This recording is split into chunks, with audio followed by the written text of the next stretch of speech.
Hello, Deborah. Thank you. Thanks for that introduction. Gosh, I'm I wish I could just like, yeah, sure. I wish I could just grab some of that right now. It's behind you. It's fantastic, everybody. It's just so delicious. So, gosh, you've got quite a story to how you developed Lucia's Kitchen. But let's start. I always like to start back when somebody's a little kid, right? Your family is from Italy. Would you tell us where they're from? I know you were born here in the States, but you spent a lot Sure. of time there. Yeah. Talk to me. Yes. My father was born and raised in Sicily, and Hmm. my mom born and raised in the Puglia area, which is a little Hmm. more north from there. Right, But right. after the war, my dad's family migrated up north to Torino, which is where my parents met. They got married. They had my sister. And then they decided to come to America. I think my sister was 5 or 6 years old when that happened. They literally came over on the big ship. And they ended up settling in the DC area in Northern Virginia. And Hmm. then my brother and I were born after that. And That that's was where I pretty grew up. bold. That was really bold, right? Because he was a tailor then, right, in Italy, and he Yes, decided to come in they, and they both and were. try it here. Yeah, talk to me about that. Yes, my parents actually made suits from scratch, which is actually where they met. They worked together in Torino. So they had that in common, which was wonderful. And that's actually what put food on the table growing up is my dad ended up having his own little haberdashery in Crystal City in Arlington, Virginia. Wow. And my mother would help him with the alterations while he was out selling the suits and shirts and ties and whatnot. So, Wow. But clearly a traditional Italian household, right? There was a lot of cooking going on. And you told me that a lot of your early inspiration came from your mom and also when you would visit Torino with the family there. Talk to me about some of your early inspirations. so what's funny is, my parents both came, especially my mother came from a very large family. She was one of Hmm. 12. And Wow. so when they moved to America, my parents were very homesick, especially mom. And back then, in the 60s and 70s, it was a lot cheaper to fly. So literally the last day of school, my mother would have all the suitcases packed. We would fly to Torino the day after that, and we would spend the whole summer in Torino. So Oh, we did wow. that. I did that growing up every year, and I learned to cook from the best. My aunts, both my grandmothers, and my mother, of course, was my biggest influence because she was amazing, an amazing cook. We only spoke Italian in the house to this day. In fact, Italian was my first language. I didn't learn English till I was 5. Hmm. So, and my parents both still have the accent, or well, mom has left us, but my father still has an Italian accent. Hmm. So, When so you were in Torino, talk to me a little bit about the cooking because apparently they noticed that little Lucia had quite a thing for the cooking. You really took to it, right? What did you make? What did you gravitate toward? And then how did that change your views as a little kid on food and cooking? well, I always wanted to help out in the kitchen, always, Yeah. with whether it be my mom cooking, whether it be my grandmother, my aunts, and they got to the point where they just said, okay, let Lucia do it. Here, you make the salad, you make the pasta, you make the sauce. And even Wow. back home, my mom, who was very busy helping my father at his store, would call me and say, okay, this is what you're making for dinner. And she would actually tell me how to prepare it, how to make it over the phone. Oh, wow. And so at the age of 12, I was literally cooking dinner for the whole family. And it was just something that I've always had a passion for. And, Wow. Italian culture, we always used to have a joke. We don't eat to live, we live to eat. So I'm sure you've heard that Yeah. before. Oh, of course. But you didn't initially get into bottling your or jarring, I would say, your tomato sauce. Let's step back a little bit because when you sort of went and, sort of followed your family footsteps, which was you worked in the clothing industry, not necessarily as a tailor, right? But you were a buyer. Could you talk to us about that? And then you went into hair and you had a salon and, you did other things that were creative before you did this. Actually, I did. I was a department manager for a store called Garfinkel's, which no longer exists, but it was a Yeah. little specialty department store on the East Coast, much like, I guess you could compare it to a Saks. was a high end. And I did work in sportswear, and then I became the assistant dress buyer. So I did that for a while. I always knew that I was going to have my own business one day. I just didn't know what it was. And then Yeah. somehow I got introduced almost by accident into the salon business. The lady that did my hair within Garfinkel's got promoted, and she said, "Oh, we need a salon manager." I said, "I don't know anything about that." She says, Oh, you don't have to be a hands-on." So long story short, I got into the business. I loved it. I became an esthetician, and then I opened up my own salon late in 1994. And I had my salon for 20 years, and then I sold it for my sauce business. And that's when prior to that, I began selling the sauces, which for the longest time, my friends and family would say, you've got to bottle this stuff. You got to jar it. And I just kind of poo-pooed the idea, thinking, oh, who's going to buy it? It's so much work, which it is a lot of work, but very, very fulfilling, very gratifying to see the very first time I saw my products on the shelf in the grocery store was quite a feeling, I must say. what kind of tomatoes do you use? Olive oil, all of that, because that's everything. And also, I love how mom and dad, the family would be sitting there, they'd chopping up the onions and whatever else. They'd be at the stores, doing the taste testing. Boy, if that's not my family too, we'd just be all involved in everything. Talk to me about that. I love Okay, that. I well, think that's beautiful. I have to say I've been very blessed because my Yeah. entire family is so supportive, whether it be the salon business, whether it be the food business, whether it be my acting. They've always been very, very supportive. But as far as my products go, I believe that the way I was raised was we use only the freshest, finest ingredients, because if you don't, then your product is not going to be good, Yeah. regardless of what you make. So I use extra virgin olive oil. We use fresh herbs, not the dried herbs. We use fresh onions, fresh garlic, plum fresh tomatoes from California, because they are the sweetest. And yes, my parents at one point were helping me clean and chop all the basil and the parsley. And I think you saw that in my video. So, and when I started doing the demos, they helped me with that. When I first started with the farmers markets, they would come and help me with that as well. So yeah, they were very, very supportive, very willing to help. Now, this was while you were back east and you still were at the salon, right? Well, I started the sauce business part-time the last 2 or 3 years that I was in Columbus. And then I actually started a cooking show after I had bottled the sauces. And I got into one of my first specialty stores, and I met a producer for a local cable company and said, hey, why don't you start a cooking show? Wow. So that's and how this was back east, right? Correct. In out of DC, right? So you had your own show. What was the name of that show? And it was called A Tavola. Ah. And they're still showing reruns to this day on 2 or 3 different local cable channels in Virginia. So you had a cooking show, and you also had a restaurant review show too, right? I did that. Wow. I did that in conjunction. Well, it was separate, but I did that where it was a 30-minute segment. I would feature 2 restaurants, each had 15 minutes or a little bit less because of the commercials. Yeah. And it was a win-win, because these restaurants would pay me, which I had to then pay my cameraman, as you know, is very expensive. But they got 15 minutes on airtime on TV, which was great because it actually would help put them on the map. And this was long before Guy Fieri did his thing, or so I was doing that, and I enjoyed it so much. It was so much fun. In fact, I really do miss doing those shows.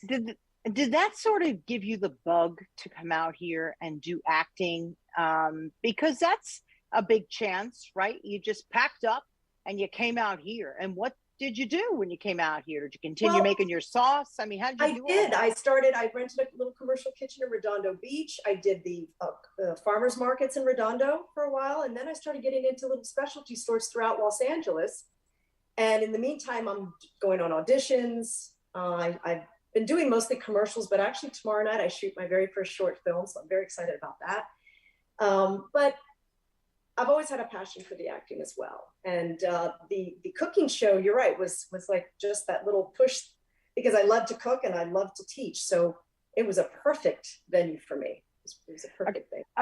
Okay, I got to dial this back a little. You said, "Oh, I just got to do some commercials." Do you know how hard that is, Lucia? Like, I know how many people that are going to acting school and they're trying to get in and they can't get anything. Like, how did you get into some commercials? And what commercials would we know? Would we know some of them? Yeah. I took acting back in college when I was younger, and then when I came out here and took some acting classes in California. So I joined a site that would send me, different auditions. You have to submit yourself, and right. Sometimes you get called back to audition, sometimes you don't. So I was pretty fortunate to get quite a few commercials under my belt, and it was a lot of fun. Yeah. But again, I spend half my time in Virginia and half my time here, which is, I'm very fortunate to be able to do that because I can fly for free. So, yeah, that's just something that I was very blessed, again, very blessed to be able to do. You said you could fly for free. Did I hear that right? Yes. So Is it the tomato sauce? I mean, how are you getting this free flight? My partner is he's a pilot for American Airlines, so I'm able to. Yes, I have those flying privileges. So he's okay. So you're out here. You're out here for so many years. Your sauce was actually a hit. What are some of? You said you were in some stores, but you were in some pretty giant stores. Would you talk to us about that? Sure. You were on the shelves at. You tell us. Well, currently I'm in 10 specialty stores throughout Los Angeles. Yeah. That's the other reason I came out here was not just to pursue the acting, was because I wanted my sauce to have a presence out in California. So after the farmers markets, I started getting into these little stores, Giuliano's in Gardena, the original. Yes. Places like Sorrento's, A1, San Pedro, Bocado's, the Green Store, the Jackson Market, and just to name a few, Angelo's, and wow, that's a hustle. That's a hustle, Lucia. I got into Cortina's in Anaheim. That was just recent, and that's another big, and they're doing very well. Also, the sauces are doing very well there. So most of my accounts are on the East Coast because that's where the sauce business originated, but I'm still growing. Yesterday I had a big meeting with Albertson, so cross your fingers there. Get into more banners. So I'm kind of wearing a few hats these days, but that's always been like that. Clearly you've always been like that since you were a little girl cooking, and they just said, Lucia, you're 12 years old, time for you to take over all the cooking, and you cooked for the whole family. And you've been in the clothing business and in hair, and very eclectic, but notice it's all very creative. You're a creative is what you are. And whether it's hair or clothing or your tomato sauce, that's just what you do, or you're acting, right? You put all that into it. And I love that. And, it crosses over. It really does cross over. Where do you make all the sauce now? Do you have if you will, a factory back east? Yes. Do you have one here? I do. Yeah. I have a co-packer back east, and they're wonderful. It's an Italian family. They specialize in sauces, and they're just wonderful. They're very consistent. The first few times, obviously, I had to go and micromanage, make sure that they're chopping the onions the way I want, or the garlic the way I want, make sure they're using all the fresh ingredients. And once they got it to exactly the way I make it at home, then that was it. Then I said, okay. And they just kind of ran with it. So. Where do you get the tomatoes from, the plum tomatoes? Where do you get your olive oil from? Like, how do you select the ingredients that will be in your sauce? Because that's everything, especially to us true Italians, right? Because yours is a true Italian tomato sauce. Yeah, go ahead. The tomatoes come from the Stanislaus farm here in California. And he uses the extra virgin olive oil, which I don't think I'm at liberty to say the brand, but that's okay. It comes from Italy. That's okay. He does use imported pecorino cheese, Romano cheese, and Parmesan cheese, and that's what goes into my vodka sauce, which, by the way, is my #1 seller right now. So if you haven't tried it, you really should try it. Unbelievable. So, but yes, I think, again, my mother, I remember going grocery shopping with my mom, and it would be normal to go to 2-3 different grocery stores in the same day, because if she didn't find the freshest vegetables or fruit in one store, we go to another one. So for me, it was just a part of my life. And even my friends make fun of me because for me, some of them dread going to the grocery store. For me, it's therapy. I just love it. You really have to be born with the right temperament, because my mom would do that too. We would go to different markets, the larger ones, the smaller little markets. And I'd be like, Mom, please, I want to go home and play and go outside. I was one of those. So needless to say, by the time we got into the kitchen, she'd go, please go out. And I hardly really learned to make much of anything, because I think poor thing, I probably drove her a little nuts. So it's a good thing that you took to it, right? You had the temperament, you had the interest in doing that. Talk to me a little bit about your mom. You and I talked privately. You lost your mom. I also lost my mom. Yeah. And boy, is that hard, right? When they are the #1 influence in our lives, also our dads. But something about that Italian mama and daughter, boy, that's hard to replicate, right? I mean, she really inspired you. She did. She really did. And she was everything to me, my best friend, my mom, everything. And as she got older, she wanted to be right here, right in my pocket. I mean, if she could jump in my pocket, she could. And going back and forth, East Coast, West Coast. In fact, when I first told my family that I was coming out here, they were devastated. But then I said, no, I promise you, I'm going to spend half the month in Virginia and half the month in California. And that was the only way that my mother could make peace with that. But then, of course, she took ill, unfortunately, in 2018, and that's when we lost her. And that was, as you know, it was one of the most difficult times of my life. It really was. It took a long time for me to be able to smile again or sing again, or, it was hard. It was very hard. Not Lucia, a day was about her. I'm still there. I'm still there with you. There are times, honestly, I don't want to get too personal, but I'll pretend she's sitting in the car with me and I'll start talking to her. I'm like, Mom, what do you think? I'm thinking, okay, I hope nobody's seeing this. But, I really need to know that she's there. So if I'm not feeling her, I'll start talking to her. And then it starts to make me feel a little better, right? What was Mom's name? What's Mom's name? Carmen. We've got to do a sauce after Carmen. Wouldn't that be great? Carmelina. We called her, her friends called her Carmelina. Her legal name was Carmela, but they called her Carmen or Carmelina. Yeah. What was her favorite sauce? Right? We've got to do one of them. This is the one that she taught me. This is her recipe. This is her legacy.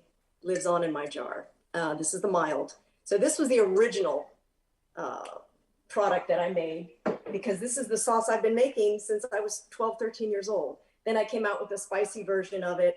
And then a few years later, the vodka sauce. Tell us about the vodka sauce, because I know that's a bestseller. What's in that? It's like a cream base, right? It's there's, believe it or not, it's only 100 calories per serving, 50 calories per serving the other one. So there's not a lot of heavy cream in it. There really isn't. But you're going to taste the Romano and the Parmesan cheese right away. So it really is delicious. You could put it over pasta, chicken, shrimp. We had it the other night with penne pasta, and I added a little shrimp to it. Really good.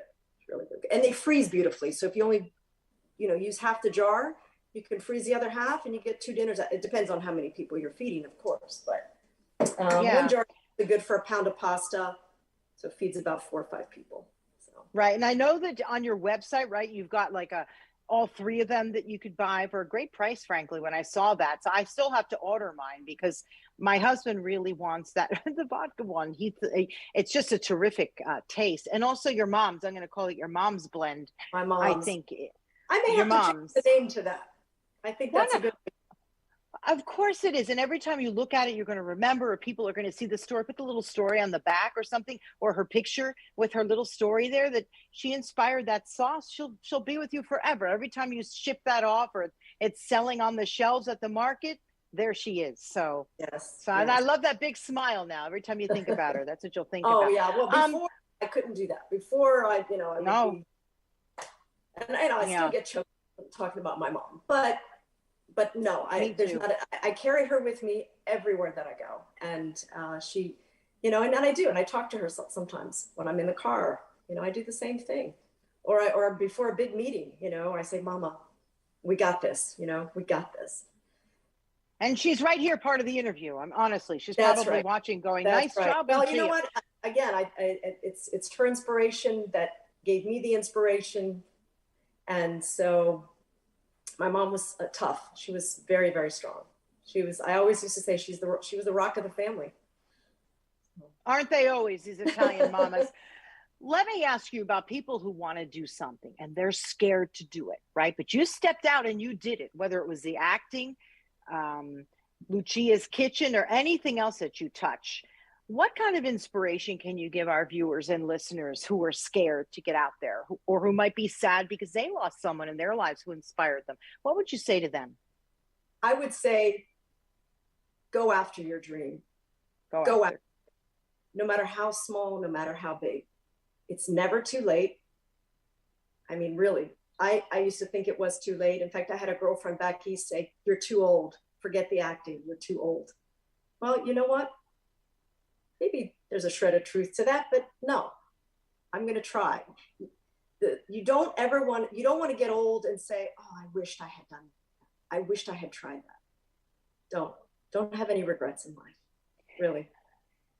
Especially You're, that old thing. I actually don't believe in it, because I feel like we're so much more fun. We know so much more. We can help somebody else. We can help ourselves. Don't buy into that. If somebody says that to you, prove them wrong. And somebody said that to me once too. And I'm like, oh, really? Watch. No interest in answering that. Just keep going. And that's obviously been your attitude. What's next for you for the acting? Anything coming up?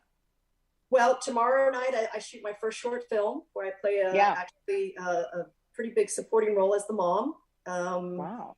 and yeah, I'm really excited about that. My brother just texted me today and said one of my friends in New Orleans saw your commercial for the. I did a commercial for um, arthritis cream, and he said my friend just Wow. there on TV. It's like, in New Orleans, It's like, okay, you never know where these things are going to pop up. And then another friend of mine has said, "Oh, we saw one of your cooking shows on the YouTube TV channel." Very random, and she's in Virginia as well. So, but as far as what's next, sky is the limit. So I'm just going to Yeah. keep plugging away, keep auditioning, keep growing my business. And actually, I'm getting ready to go back to Virginia next week. I have a couple meetings there with some retailers, and to check on my accounts there. And And maybe soon we're going to be seeing your products on the Albertsons shelves, which would be amazing. And elsewhere, I hope so. Tell people how they can get in touch with you if they want to purchase your tomato sauce. Please, people, it's fantastic. If you don't like it, I'll buy it back from you. How's that? That's how well, fantastic. I guess the best way is just to go on my website. It's luciaskitchen.net. Mm-hmm. And that has all the stores that I'm in. It has all my recipes. It has even my cooking show videos. So they can find out the information there. Yeah, and look for the arthritis cream commercial and the new, right? Why not? The new film that you're going to be in. Can you tell us the name of that, or no? Are you able to do that? I think the title is in progress. So okay. Yeah. You'll let us know but whenever it does come out. Absolutely. Yeah, and we'll talk about it on our social media. We love to promote back and forth. It's great. Absolutely. So, yeah. Anything else you want to add? Well, I think you're good. Covered you're it all. Good. Just go get that tomato sauce, people. It's amazing. Anyway, thank you. Thank you so much for being here and giving us your time on our Thank you for having me. Thank you. It was a lot of fun, and thank you for letting me share my story. Yeah, on our Little Italy podcast, right? And by the way, I hope that you go down to San Pedro down there. We've got the farmers market on Fridays there. You'd be a hit over there, so check them out over there. I'm a board member on our Little Italy of Los Angeles Association, which is sort of how I started this whole thing. And then it grew beyond that. So I love to talk about people all things Italian. But I think they would just love that sauce. So check that out too, would you? Our Friday Farmers Market. Anyway, thanks again for being here, Lucia of Lucia's Kitchen. Check out her website. And thanks for joining us, everybody. Deborah Cobelt Live and Little Italy podcast. We're so happy that you came. Invite your friends also. You'll find us on YouTube, on Facebook, on IGTV, and then as an audio podcast, just about anywhere that you get your audio podcast, put in our names, you'll find us. Thanks again, everybody, for being here. Until next time, ciao. Ciao.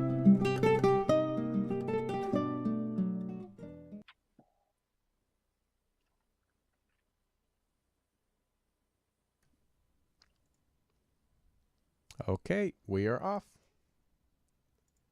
Is that okay?